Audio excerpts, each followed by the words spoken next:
Now to the race for the White House.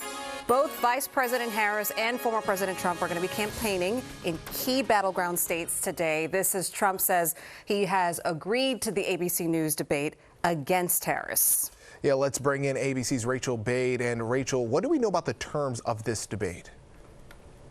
Well, the top headline, obviously, is that it's finally happening. I mean, you guys will remember just, 6 days ago, Donald Trump sort of reneged on this prior commitment he had made to appear at this September 10th ABC News primetime debate to argue and debate with Kamala Harris. So what actually changed in his mind?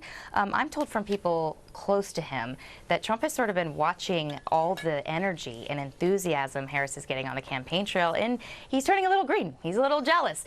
She's had big crowd sizes. She's raising a ton of money right now. A lot of volunteers coming out for her to help her win. And Donald Trump is eager to steal the microphone, is what I'm essentially told. And so that's why he's eager to get in the spotlight and throw some punches. And it sounds like Kamala will agree to that September 10th debate, but not meet with him before that. That's what she alluded to.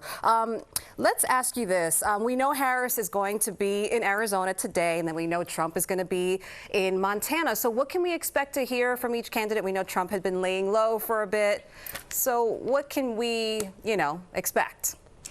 Yeah, I mean, it's interesting because Harris is going to a battleground state, Arizona. Obviously, it's not an easy state for her, right? This is a border state. Immigration is one of the key sort of vulnerabilities that Harris has because of various ways that the administration has handled the migrant crisis. A lot of people being concerned that they haven't done enough. And yet she's going down there to try to convince people to give her 4 years in office, at least the 4 years in office, and elect her this fall. Trump, meanwhile, he's headed to Montana. This is a state he won by more than 15 points.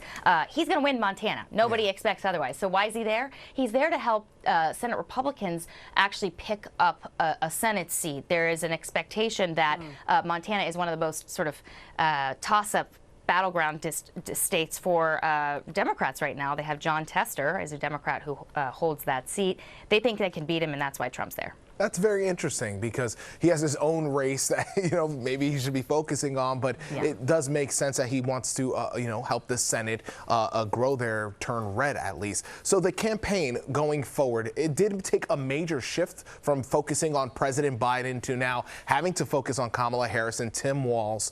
Now that it's set, are you noticing this big changes? I mean, we heard some of the attacks that have been coming in the past couple of weeks. Can I just tell you, if every time I heard the word reset in the past week or so, I got like $1 or something, I could totally retire, buy a yacht, and sail around the world.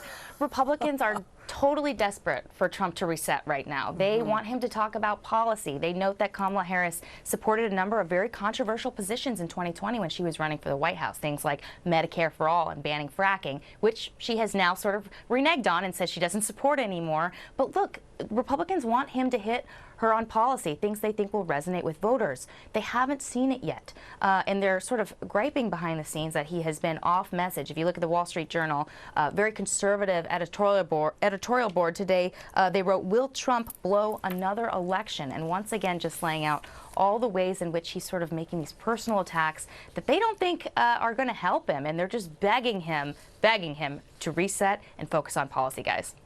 Yeah, that's interesting. We've been hearing all of the attacks back and forth from both sides, so some policy talk will be pretty good. Thank you. Nice shift. Be interesting. Thank you so much. We appreciate you for joining us and keeping us updated. Thank you, Rachel. Of course.